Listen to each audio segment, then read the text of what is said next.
Joining us in studio now is Salom, the Dream Maker. Salom, good morning and welcome to Breakfast Daily Weekend. Good morning. Are you planning on bringing Asento? No, you have to bring Asento. Would you partake with us? Maybe if only you would join our team. I'm tired because of my if role only you here. would join If I would my join team, your team, yes, we'll come. I'll ask Samuel so that you can loan me to. Samuel, where are you? Asento. Samuel, where are you? So that I lead us was anyway. Yeah, so amazing. Today we're discussing a conversation that's had on the show before. Yes.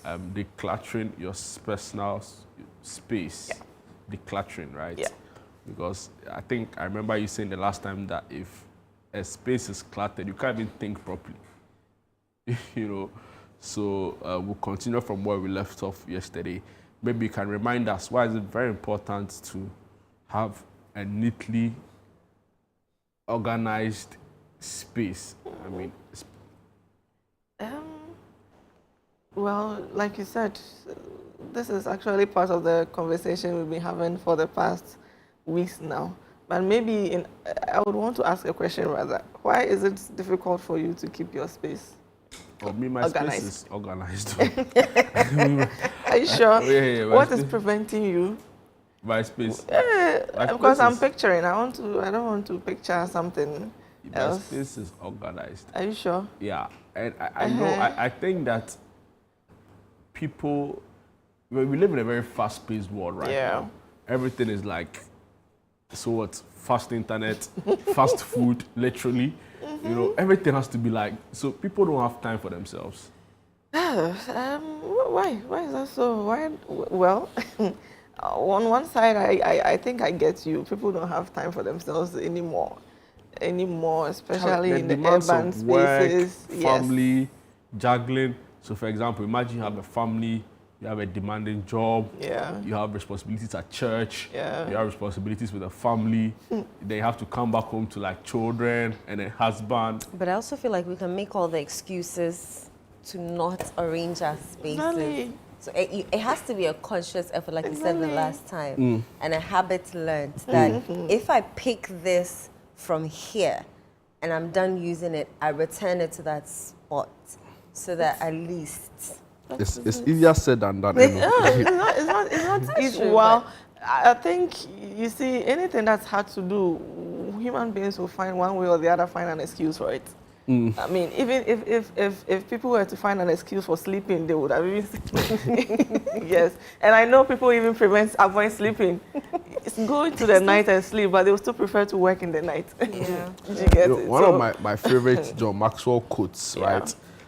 He actually said that clutter is anything that stands between you, your goal, and the life you want to be living. Exactly. And I resonate with it so much. And Bernard Abler also says something around our mind being a garden, right? So what you allow in there is what grows.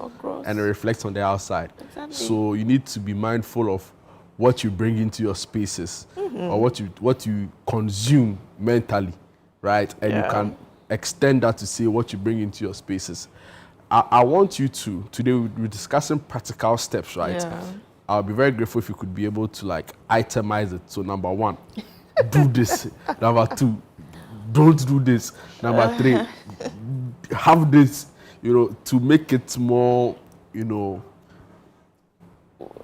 I get you. So all the quotes you were mentioning actually brought my mind back to one thing. On one side, please take note that when we mention clutter, we are not only referring to the physical items you see. I mean, yes, there are clutter in the mind, clutter in people's productive spaces, clutter even in your life. There are some people who find it difficult even organizing their life, organizing their time, their calendar. That is all another type of clutter. You get it? So it goes back, down to say that clutter actually brings disorganization. When you have a lot of clutter around you, you are disorganized most of the time. It becomes very difficult for you to stay focused. It becomes very difficult either in the mind or wherever or physically. Clutter actually steals your time. Tell me if I'm lying. Imagine Monday morning you're going to work, you're looking for that white shirt to wear, and you have to actually bring down every item in the wardrobe because of that white shirt. It takes your time. It makes you disorganized, actually. Sometimes it even stresses you. It even stresses you. I mean, I don't want to also believe that there are some people who just like clutter. So people thrive on clutter. Like if you go and arrange their space, they'll fight you. The next morning, you come back and meet it as it was, yes. Maybe I think it's just a habit. Probably the intention is not to stay cluttered, but the habit is just, you know, there are people who just like hoarding things. They just like keeping things for the sake of it. I went here and they gave it to me and I don't want to throw it away. Then it turns into emotions. Yes. And that's another aspect of it. Mostly one of the common reasons why clutter actually builds up. Usually it's either lack of proper storage, lack of the best type of storage, or the skill or the habit to keep it. Do you get it? Maybe you have the storage, all the proper options, but then now, I remember I mentioned last time that, I mean, organizing is actually a habit you have to develop, or a skill you have to learn. You have to take your time and learn. So it's either they have the space, but they just don't know how to go about it. Do you get it? And then sometimes the aspect of emotions, attachment, addiction, yes, they are just attached to this particular book that I haven't even opened it for years now, but I still just want to keep it there. Yeah. Do you get it? I still just want to keep it there. This particular TV, my father bought it for me. I mean, you don't use it, but you still... It's still there. Yes, it's still there. Then you keep adding and adding and adding and adding, and then it starts actually getting in the way of your daily life. You see, that is where the problem comes in, when it becomes an addiction. When you get to the point of emotional attachment to those things, now getting rid of it becomes difficult. Because decluttering actually means you have to get rid of some of the things that are unnecessary. You get it? You have to be ready to get rid of some of the things that you don't need, things you don't use. Yeah. Do you get it? So if you're finding it difficult detaching from it, then that is the problem. That is where the problem lies. If it's just about the habits, I mean, you can learn it, but that also takes time. Yes, that also takes time. So maybe we'll build solutions around these three. Either it's a storage problem, or it's just a habit or the skill you need, or the emotional attachment. Yes, where do you fall? Where do I fall? Yes. I think it's all the those perfume boxes. Can you imagine? Like you won't use the box. Like I know I don't need the box. I can take it out. The box is so nice. But it's not the niceness. I think I just like to see them in the box. In the box. And so they're in the box. Yeah. And so box, let me find your hair. I have my AirPod box. Even phone, in a even phone boxes. A lot of people, you know, are attached to keeping. I know somebody, for example, who has like receipts from. Oh Lord.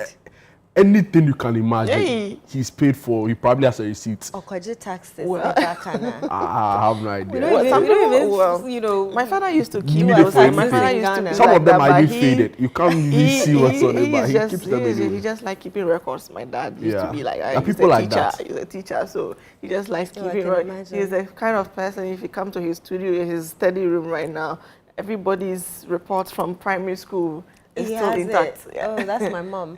I remember a friend's dad has books where during elections he'll sit by the TV or the radio, and then any results that comes in, he'll write it. He still has them. Hey, I tell you. wow. That's a good archive that probably a station can go and pay. Anyway, so I mean, yes, emotions or storage, or it's just a habit. Jude, where do you fall? In terms of, Are you, what is your problem? Is it your emotional attachment?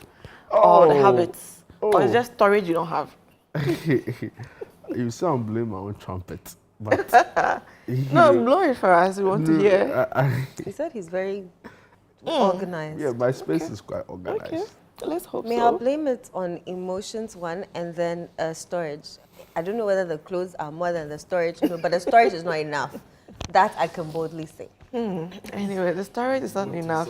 Big wardrobe. The storage is not enough, but going forward, one thing I would want to actually hit on, right? When you are trying to solve all these issues, most of the time, one thing you want to understand is that clutter and organizing is actually a personal thing, right? It's something you actually have to dig deep inside you and then actually discover. And it's so the dynamics, you need to see a psychologist and things all. No, sometimes it gets to that point, yes. Okay. Sometimes it gets to that point. You know, everybody has their own way of organizing things, their own way of planning, their own way of actually controlling. Because clutter, to be able to deal with it, you need to be able to have control over it. You get it? And sometimes one thing the psychologists and the professional organizers would advise is, one, you know your threshold, the amount of things you can easily control around you. Do you get it? So you were mentioning you don't know whether it is the clothes that are many or the wardrobe. it's either you have enough wardrobe space, but you just have too many things. It could be. It could be. When it gets that way, it becomes difficult for you to control it.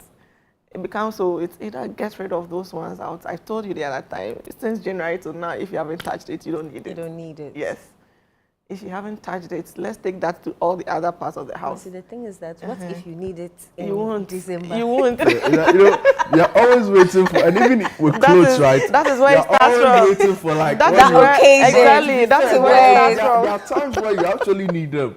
Don't worry, when the time comes, you'll get one. You get one. Oh, you but don't that have is money for, money. and You that won't. same No. thing is not there. That is the whole thing. That is where it starts from. No, I'll need it. One day I'll definitely need it. And my mom has And then this. one day never comes. My mom has this like bag full of bed sheets, right? I'm like, is it like you? I said, when you know, sometimes I won't want to sleep with like you can't like. If you are able to control it, manage it, and properly organize it well enough, that's fine. Just That's keep fine. it. But then the problem starts coming up when you're either putting them all over the place. Because you see, if it comes to habits, one, try and deal with the habit of, if you have enough storage, when you pick that item, make sure you take it back where you took it. You get it? That is, most people don't have that control. I took the sugar from the shelf, I finished preparing tea, and then I leave it here. Then the next moment, water bottle, you leave it there. Another moment, milk. Do you get it? Before you realize, That space is cluttered. it takes the same thing to the kitchen. You don't make enough space for spices. And then the smaller appliances, I think some weeks back we spoke about them. You'll be needing a blender to blend whatever right now. When you finish, oh, let me just leave it here. Then the next moment, the toaster. Another moment, bottles of spices. Before you realize the entire counter space is, you see, it's cluttered. if you have the space, if you have the storage for them, make sure when I finish eating it, I'm taking it back where I picked it. Build that habit. It will be difficult, but I mean, build that habit. Conscious effort. Exactly. Let me take it back where I took it. Nothing on my table, nothing on my counter, nothing on my whatever. Build that habit of taking it back wherever you picked it. Another thing is make sure everything you have has its own space. Make sure everything you have has its own space. If you don't have that space, that is when you start using any empty surface you see. You make it a storage space. Yeah. You get it. And then once 1, 2, 3, it becomes, you get it. Yeah. So let us start from there. Let's build that habit. Let's build that habit.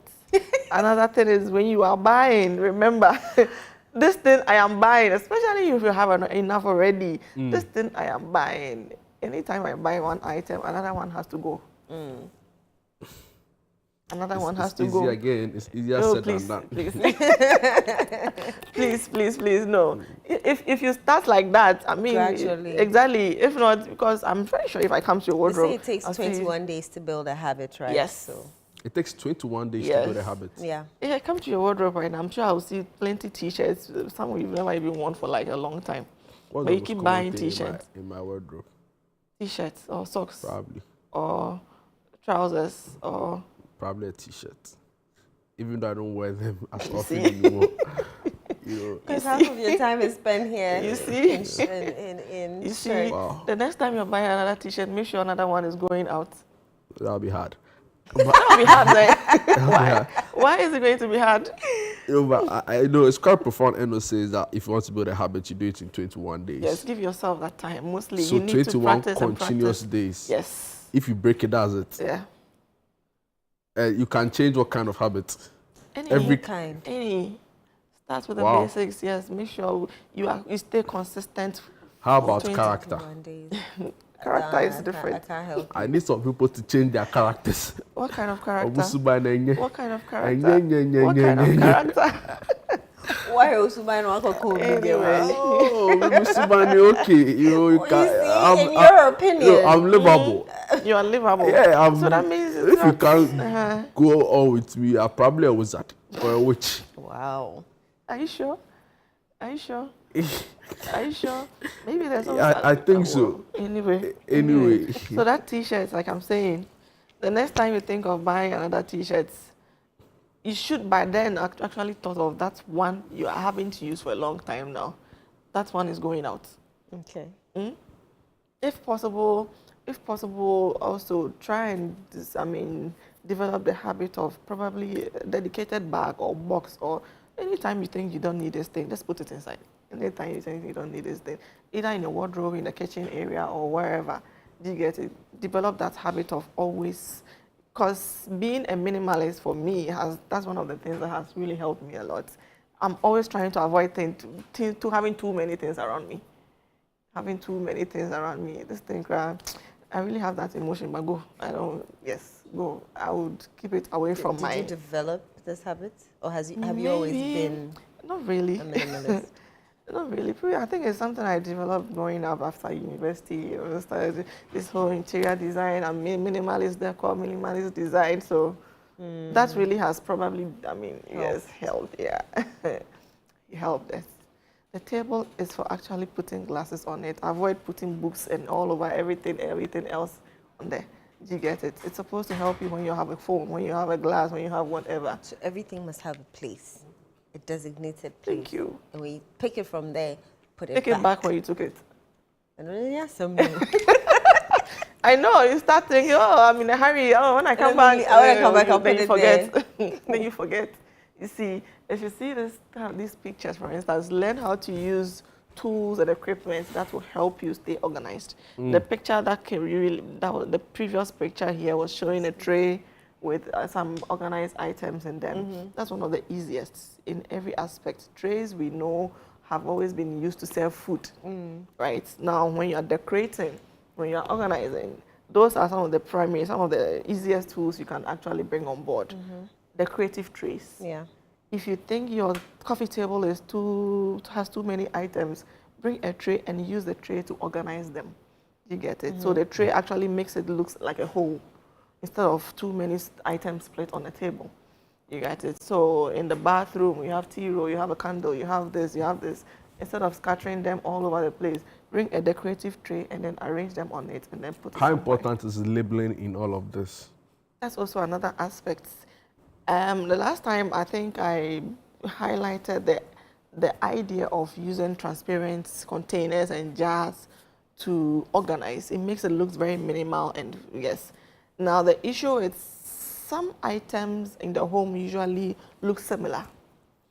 Some of the items you pour in containers and jars, like sugar, flour, salt, if you don't take care, you might easily mix them up. That is where the idea of labeling comes in. Right. So if you have too many things that look similar, same color, same texture, same whatever, again, especially if you have kids around, it goes a long way to help for easy identification. So you don't go and use salt instead of sugar because we're in a hurry. Yeah. You get it? So for easy identification, you might want to, again, when you have kids around, you might want to, yes. Detergents. Yes, detergents. Water. This is salt, this is flour, this is flour, not baking soda, this is soda, not flour. You get it? These are all items that look very, very closely. Yes, yeah. The least thing you might actually mix them up. Yeah. Anyway, another thing I would want to hit on, again, decluttering and organizing your space should be a habit, should be a lifestyle. You see, most of the time people see it as a one-time project. I have to declutter my home now, today or this week. I have to. Do you get it? Yeah. When you see it that way, if you take it as a lifestyle, rather, it becomes like a going habits. Every day you are doing it. Every now and then you are tackling it. Every now and then you are. But if you see it as a project, rather, this Saturday I have to declutter. I have to organize my home. After Saturday it ends there. Do you get it? And then you go back to another recycling. After Saturday, decluttering Monday, but before you realize everything comes back. Then you set another time. I'm guilty. Then Monday you said to Friday, the outfits I wear, if I don't put them in my my laundry bin, they end up on a chair in my room. And then take out that chair. So that weekend, take out that chair. I'll now fold like I'll just put them in the laundry. I'm like, why don't I just put them in the laundry basket in the first place? I used to have a sofa like that in the bedroom. I've taken away the Taken sofa. away the So there's so nowhere to no put it. Option yes, to put there's it in nowhere the to put bin. it. It's either on the bed or in the wardrobe. And I won't put it on the bed too. Yeah, because you've already worn it. Exactly. All the germs and exactly. Take away that chair. Take away the chair. Okay, noted. Take away that chair. Don't see it as a project. Make it like a lifestyle. A lifestyle. Yes, every day, dedicate days. a portion of your time to, let me make sure this thing is off before I leave for work. Let me make, when I return, before I sleep, let me make sure everything is looking neat before I go back to bed. Did you get it? Someone 21 wants days. to ask, where'd you buy, these acrylic things that you see, the nice wicker baskets? Like so that all it of can those help containers you, and stuff, yes, right? it can help you declutter your space. Those are all over on the market. Go to the supermarkets. You'll see them there. Go to them. If you are more of a basket person, these things are all over on the streets. You get, except that sometimes people haven't thought of using them for some of these. They see a basket as only for carrying food. You get? Make good use of, be open to other options. That's another thing. Be open. I mean, even in decor, designing, don't be so much focused on one thing. Be open. Try other methods. If you're a basket person, what else can I use a basket to do? Use it for laundry basket. Use it to organize. Use it as a tray. Use it to whatever. You get it. Go to the supermarkets. Almost all the supermarkets, I mean, Orca, Palace, wherever, they all have some of these things, except that you haven't thought of them. Yes, that's why you don't really see them. You haven't thought of using those things as well. The trays are a lot of them. Glass jars, glass containers. Some of them, you might see them as a flower vase. You can use it for other stuff. You get it. Anyway, so declutter. Buy any one item you're buying. Make sure another thing is going. I like your theory on one in, one out. One in, one out. And also the importance of labeling. Labeling, right? Yes. And there was also make it a lifestyle, not just a lifestyle, project. Right? Not just a project. It was supposed to be a show about decluttering, but you've already judging us on. I'm not judging. Well, that's okay. I only asked you how many t-shirts do you have, and you yourself answered. Sometimes you need a little bit of that, so it's important. So you have to watch your purchases. Watch, yes. One in, one out. One in, if one you are out. buying or you are replacing, one has to go. Yes. You could either give it to charity or give it to somebody who's in more need of it. Then you label, right? Label. And find nice containers to place stuff trays, yes. Storage options. I mean, if you don't necessarily have to go and build a new wardrobe or build new shelves. Sometimes all you need is some of these small tools to help you stay organized. Yeah, stay organized. Wow. Amazing. Wow. Thank you so much. Thank you. Salome, the dream maker. She brings dreams to life. Dreams and happen. she runs Acento Projects, right? Yes. Yeah, amazing. Yes. Where can we find Acento Projects if we need your service? Come to our office at Adrian or just call us on 020-888-2722. Amazing. 020-888-2722. Or just search us on social media, Acento Projects. Thank you so much. You heard it for yourself. Acento Projects is live on all social media platforms. All right. Thank you so much, Salome. I'll come and do an inspection. Hey, yes. To see whether I'm not just listening. Yes. It's not entering one ear and going out the other. Sure. We'll see that.